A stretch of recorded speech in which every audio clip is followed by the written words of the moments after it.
Hi friends, David here from Learn Stage Lighting, and in this video we want to look at the LightShark, the LS-1 console and LS Core consoles from LightShark, and really give you a great updated review.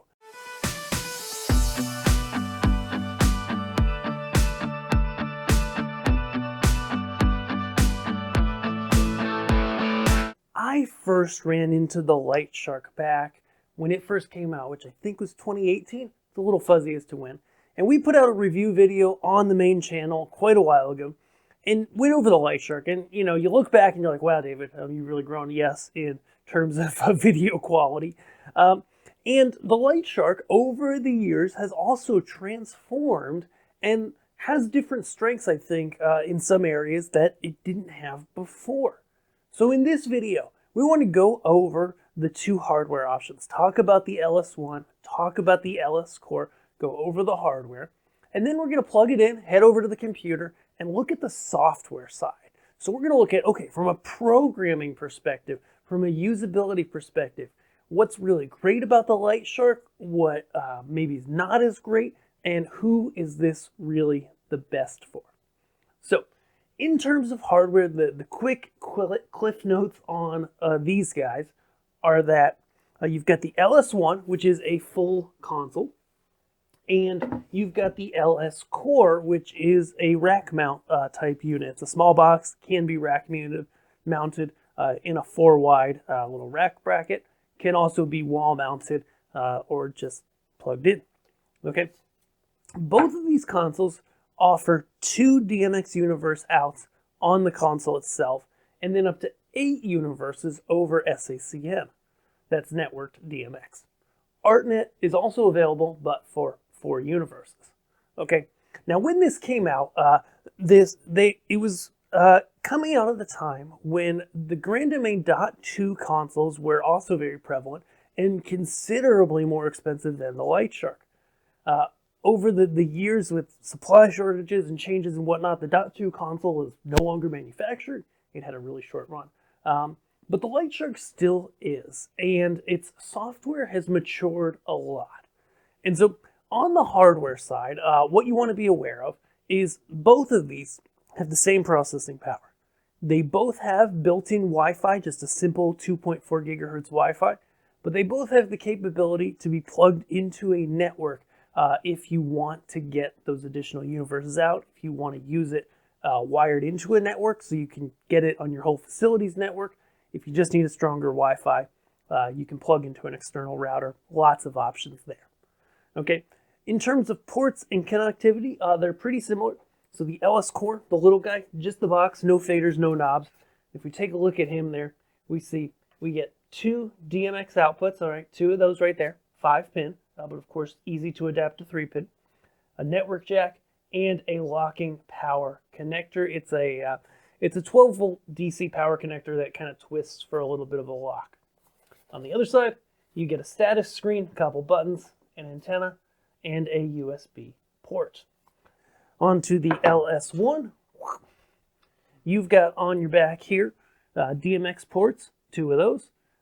It does offer 3 and 5-pin on both of these 2 DMX outputs. Please only use one at a time.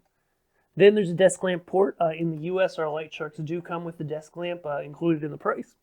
And network, charging port, USB port for data, power switch, true 1 input, and of course the antenna.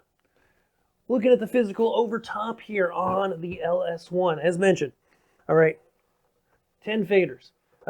These are nice faders. They're not motorized, but they do have a nice action to them. They do work really well. And over the years, now that this product is 5 or so years old, these faders have stood the test of time. Lots of people have them. They're not breaking. They're good quality. Buttons feel like good quality too. We've got a variety of programming buttons here as well, and our encoder wheels. And so in terms of hardware, this is a really well-built standalone lighting console. When you compare this to other lighting consoles on the market, the feel of quality is definitely there, definitely a little bit higher than a lot of other stuff out there. Now the LightShark is controlled, like we said, via Wi-Fi. So while there are programming buttons here, and you can program with these buttons, you do need to connect a device to do that. And the LightShark offers the ability, nice little rubberized shelf here, to place a tablet inside it. Okay, now quick note on that, tablets in cases typically don't fit, so it's got to be uncased. Some people even use things like Microsoft Surface Pros because the LightShark runs from a web browser. The processing's all happening in the box. The web browser merely controls it. It can be any type of device that has a web browser. The only thing is that on phone screens, it gets a little bit small. I wouldn't advise that. But any tablet, 7-inch, 10-inch, 12-inch, full computer touchscreen, etc., all those will work great. Okay, so got our tablet stand here, and you do need a device connected to program. In permanent installations, though, sometimes we have folks going in and just having faders pre-programmed, and then people can bring up the faders to get different looks, and you really don't need a device connected all the time if you're not programming. Okay, but there is a lot you see and a lot going on. The LS core, as we mentioned, doesn't have any control surface to it. So the interesting thing about it, as we'll get into the software in a minute, is that all of these buttons here, got a little bit stuck, all of these buttons here, these are programming keys, these are page buttons, these are programming centric keys. They're all in the software physically. So yeah, when you've got this plugged in and you're rolling, it's great to be able to select some fixtures on your touchscreen, use these buttons here in order to go between the different parameter groups. We'll walk through those, have a record key and other programming keys and wheels. They definitely make programming easier and quicker, but there are a lot of instances where if you don't do a lot of heavy programming, then the LS core will be just fine. It'll serve your needs. All right. So before we jump into the software directly, and we'll discuss this more from the computer, the things you got to know is like, okay, who is this really best for? Well, the LightShark is a really pretty flexible lighting console. I would say it's best for people that have lighting rigs that don't change because there's no cloning function. As it is a mid-level lighting console, you're not going to see that in any other mid-level consoles anyways. But the ability to switch fixtures and retain programming, or copy to new fixtures and retain programming, it's just not there. And it's not there in a lot of mid-level lighting consoles and software, so I don't fault them for that. It's just, if you're doing a lot of heavy programming and you want to copy between fixture types and do things like that, then the LightShark might not be for you. But for a lot of generally permanently installed or live event type things, these things are really great.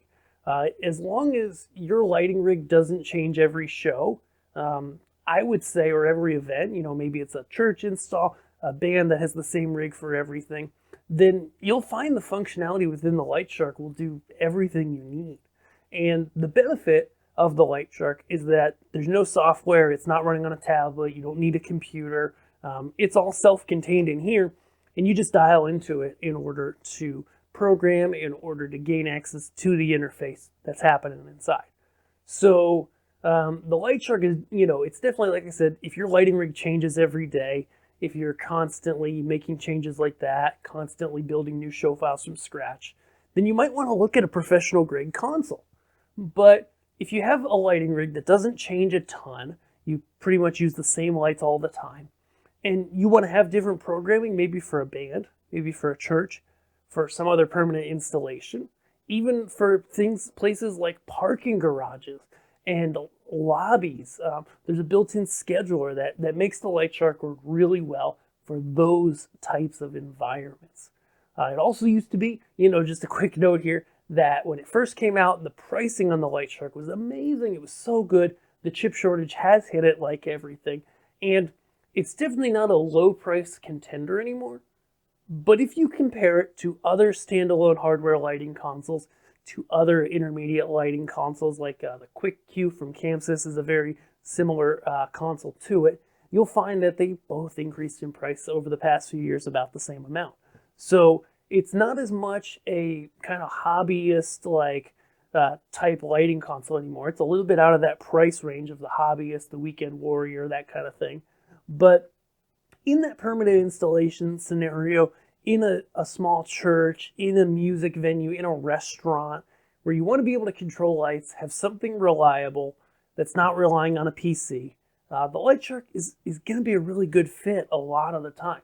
So let's hop over to the computer. I'm going to plug this guy in. We're going to bring up the interface and show you how it programs within the console.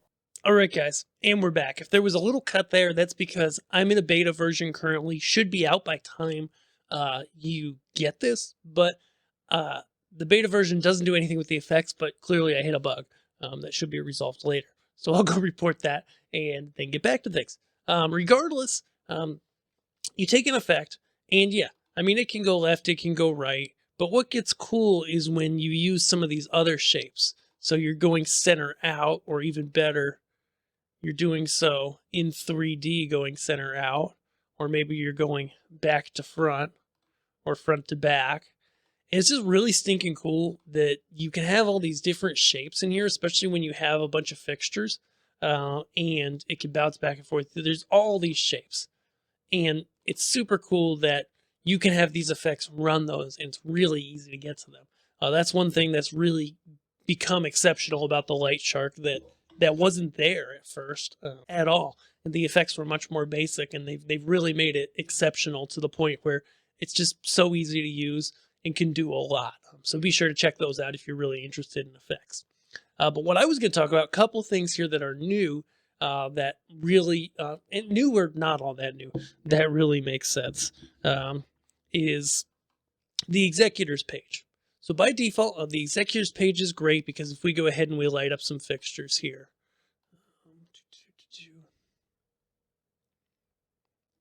just real quick, and bring up my faders.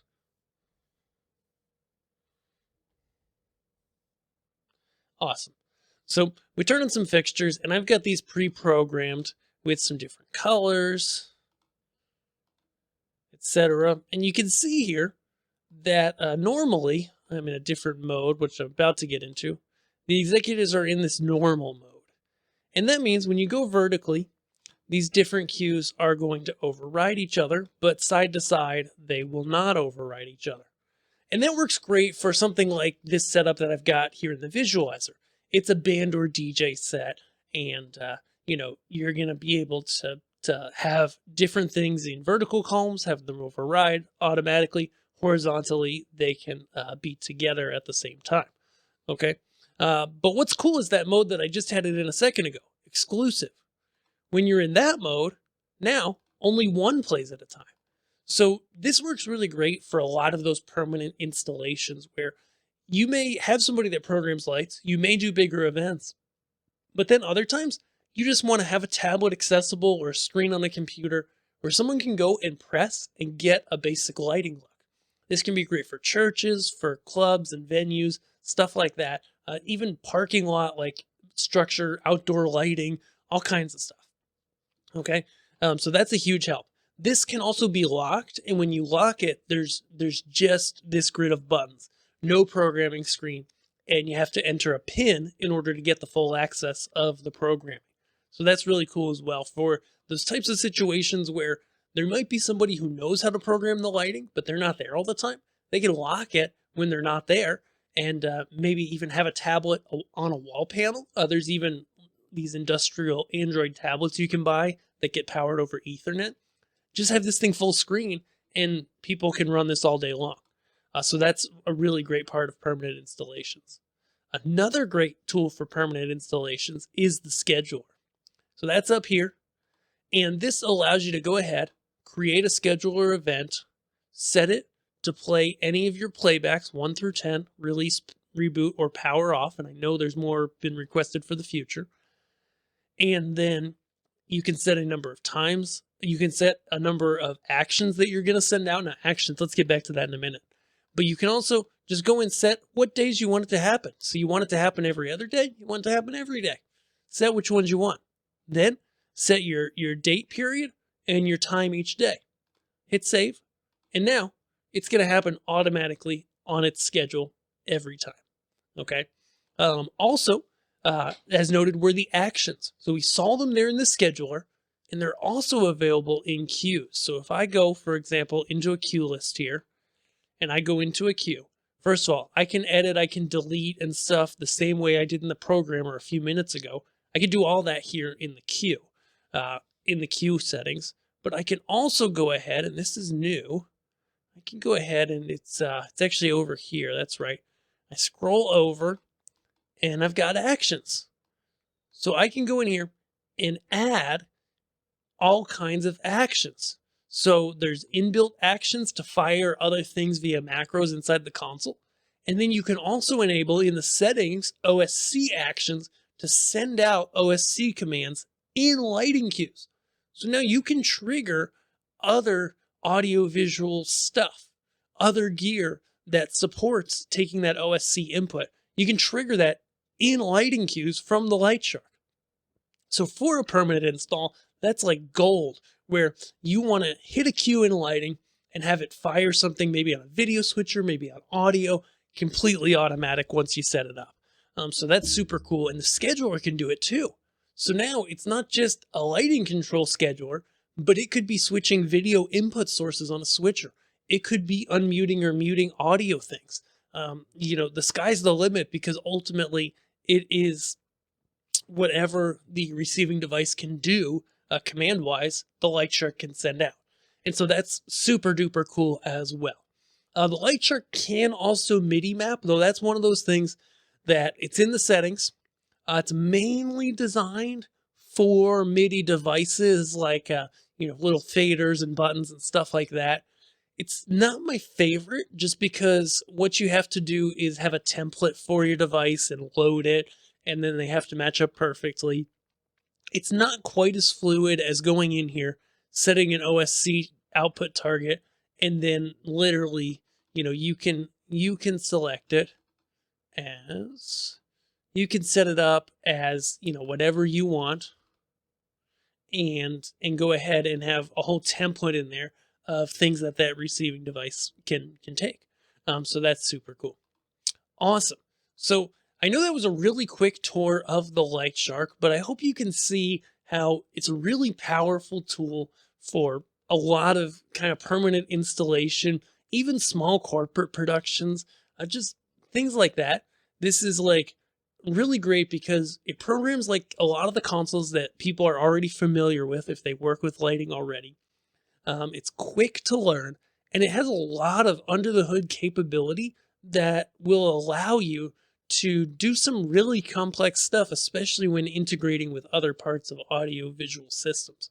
So I hope this helps you. And if you are considering the LightShark, if you watch this and you say, hey, the LS-1, the LS Core, one of those is right for me, then we've got you. We're dealers over at Learn Stage Lighting Gear, and we would love to help you get a LightShark. So go ahead, check them out on our site, ask us any questions you need. We're glad to help. And ultimately, we want you to find the lighting console that meets your needs the absolute best, whether it's the LightShark, or anything else. Head over to LearnStageLightingGear.com for more. Thank you so much for watching, and we'll see you in our next video. Thanks.